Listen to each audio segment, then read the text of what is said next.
Hello aspirants, welcome to EPITOME IAS. This is Mansoor. So as a part of our NCERT series, so far we have discussed 3 chapters, and today we are going to see chapter number 4 of 6th class NCERT, and this chapter number 4 deals with maps. So in this chapter we will be seeing what is a map and what is the importance of maps, and we will be seeing the different kinds of maps that we are having, and we will be seeing how these maps are important for geographers in order to understand the structure of the earth. Okay, right, without any further delay, so if we speak about this particular chapter, that is maps.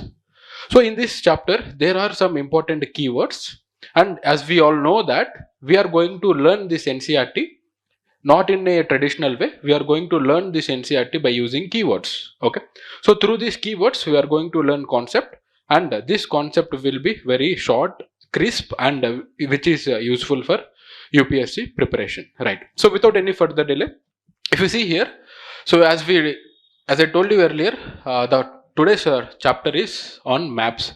So first of all, what is meant by map? So what is a map? So first of all, we should be knowing what is the definition of map. So generally map is nothing but an representation or drawing of a earth or any part of the earth on a flat surface. Here the flat surface means usually we will be plotting the map on a paper, on a horizontal flat paper. Okay, so that is what given in this NCERT. The basic definition he has given is map is a representation or drawing of earth's surface or part of it drawn on a flat surface. And here the important point is the maps which were drawn on flat surface, these maps use scale. So scale is very important here. See, here we are not talking about the scale which we will be using for counting the distance. We are not talking that. Here the scale is completely different. So we are not talking on this scale which is 15 centimeters, 13 centimeter scale. So that is different. That is a measuring tool. Here the scale means, for suppose if you want to map or if you want to draw the entire India in a single paper, what we will be doing?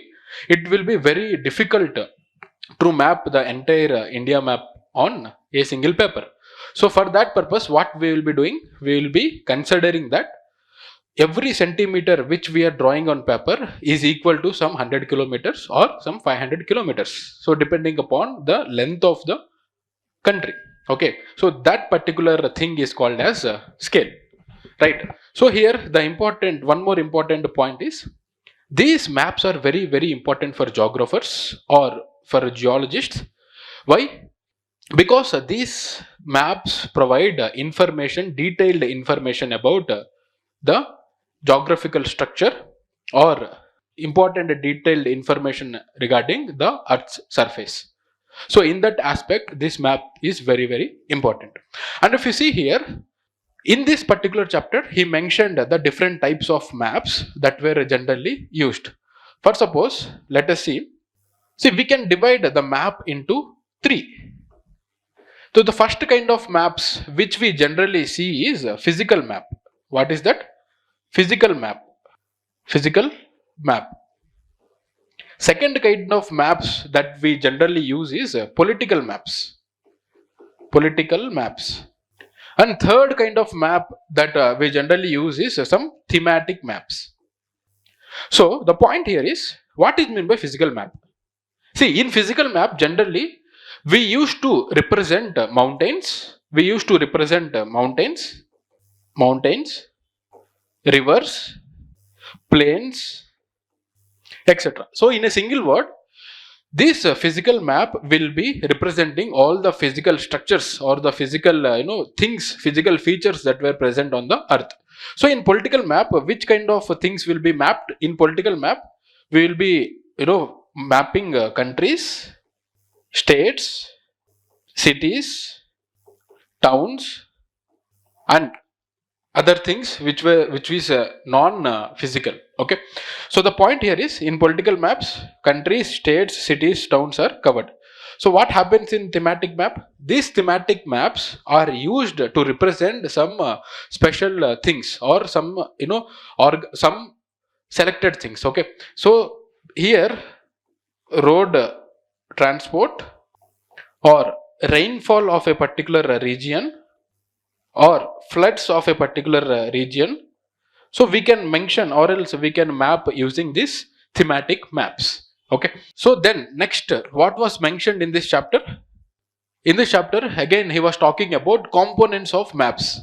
See, for any map, in order to make it good, there are certain components which should be present in that map. So if you see the components of the map, if you see components, important components that should be present in a map, we can tell that three components are very, very important. In that, first component is distance, and second component will be direction, third component will be symbols. Okay, so how this distance is going to act as an important component? For suppose, let us take, if you want to map, if you want to draw an entire country, let us take, if you want to draw the entire South India on a single paper, what you will be doing? Obviously the paper which we will be having is A4 sheet. So if you want to map the entire South India in A4 sheet, as I told you earlier, what you will be doing? So we will be taking 1 centimeter as some 100 kilometers, or we will be taking every 5 centimeter on paper is equal to 500 kilometers on land. So then what happens? Then 1 centimeter will become 100 centimeters. So this particular thing, or this particular concept, we call it as an scaling.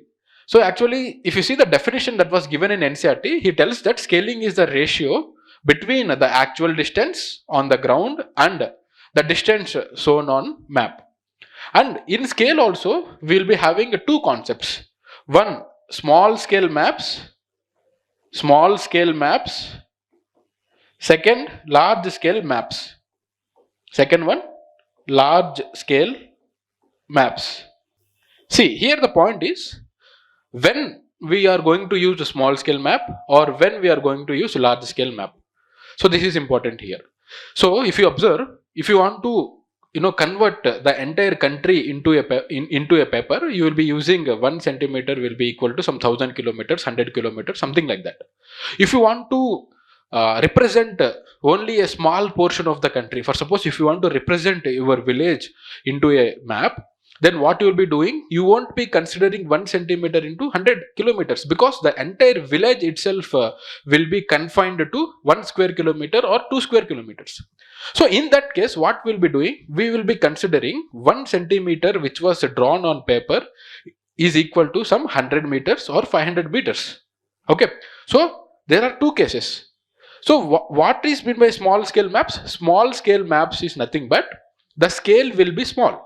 For suppose, for every 1 centimeter, if you are assuming 100, for every 1 centimeter, if you are assuming the bigger area, if you are assuming the bigger area of the land, for suppose if you are assuming 100 kilometers, then this scale is called as small scale. For suppose if you are assuming 1 centimeter to 100 meters, that means here the area of the land is decreased. So when area of the land is decreased, this particular phenomena we call it as an large scale maps. Okay, right. So that is one of the important point, one of the important component. And then second, direction. See, in this NCERT itself, he has given one perfect example. If you see here, in this NCERT, he has given a picture, and in this picture he has taken one village.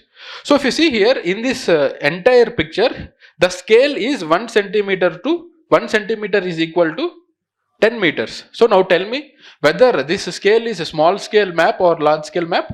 Obviously 1 centimeter which is equal to 10 centimeter, this will become a large scale map. Now if you observe, if you notice this entire picture, you will be coming to know that here he has given some direction, and here for every object or for everything he has shown some symbols. See, if you see here, he has given PO. So PO is nothing but post office. In this village we are having playground, we are having some trees, we are having a community center, we are having post office, and we are having some residential area, and we are having school here, and opposite to the school we are having well. So now if you see here, first component, that is the distance, it was covered. Okay, then the second component is direction. Direction means, So in any map, we should be representing the direction. Usually what we will do is we will note, or we will try to incorporate the north direction. Okay, so in this case the north is in this direction. So sometimes what happens is, sometimes this direction might become north.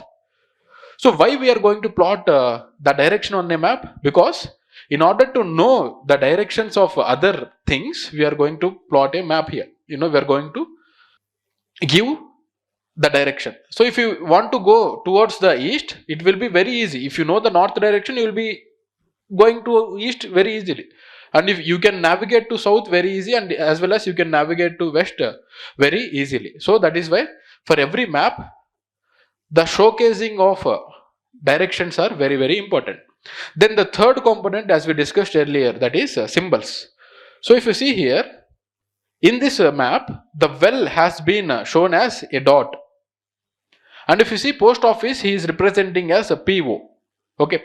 So in the same way, for every physical body or a physical feature, it will be very difficult to exactly draw those structures on the map. So in order to represent those difficult structures, we are using a concept of introducing symbols. So if you see here in this text itself, he has given some different types of symbols. So for railway lines, again railway line is divided into broad gauge and meter gauge. For broad gauge, we will be using this kind of symbol, and for meter gauge, we will be using this kind of symbol. If you want to show the railway station which is present in that particular village, we will be simply using this symbol. And for metallic roads and non-metallic roads as well, he has given some symbols. And for boundaries, for suppose if you want to demarcate international boundary, so you will be using this particular symbol, and for state boundaries, this symbol. And if you want to show a river which is present in that particular area, you have to use these particular symbols. So here the point is, no need to remember the entire symbols which are given in the text, but you should be knowing that a map is having an important component, that is symbols. Then the next important point to be understood is, we should be knowing what is the difference between a sketch and what is the difference between a plan. So in general terms, what is in a sketch? Sketch is also a drawing which is drawn on paper, but here in sketch we are not going to follow the proper scale. There is no scaling which is followed in sketches. Then why we are using sketches? It's very simple. The sketches are used in order to, or else sketches are drawn by using the memory. Okay. So if you want to navigate, if you want to tell an address to some person, so you can simply draw a sketch by showing important places that are present in that particular area, and if you give to him, he will be easily navigating. Okay. So if you see in olden days, majority of the movies, if you observe, see there is no chance of knowing the exact maps. They will be having some rough sketches. Okay, right. So what is plan? Again, plan is also an important thing used in maps. This plan is also an important drawing, but in planning what happens is, in plans they usually follow scaling, and in plans they will be drawing the huge structure by demarcating the huge structure, and they will be taking one component of that structure, and in paper they will be trying to replicate. For suppose if you are going to construct a house, what you will be doing? You will be going to a house planner and you will be taking a blueprint of the house. So in that blueprint, he will be mentioning the length and breadth of the living room, the length and breadth of the kitchen, and the length and breadth of the washroom. So there he detailedly, the entire big structure he will be reducing to a smaller area, and he will be using that scaling, and through that scaling he will be replicating that entire big structure in a single piece of paper. Okay, that is called plan. So now we understood that there is a difference between sketch and there is difference between plan.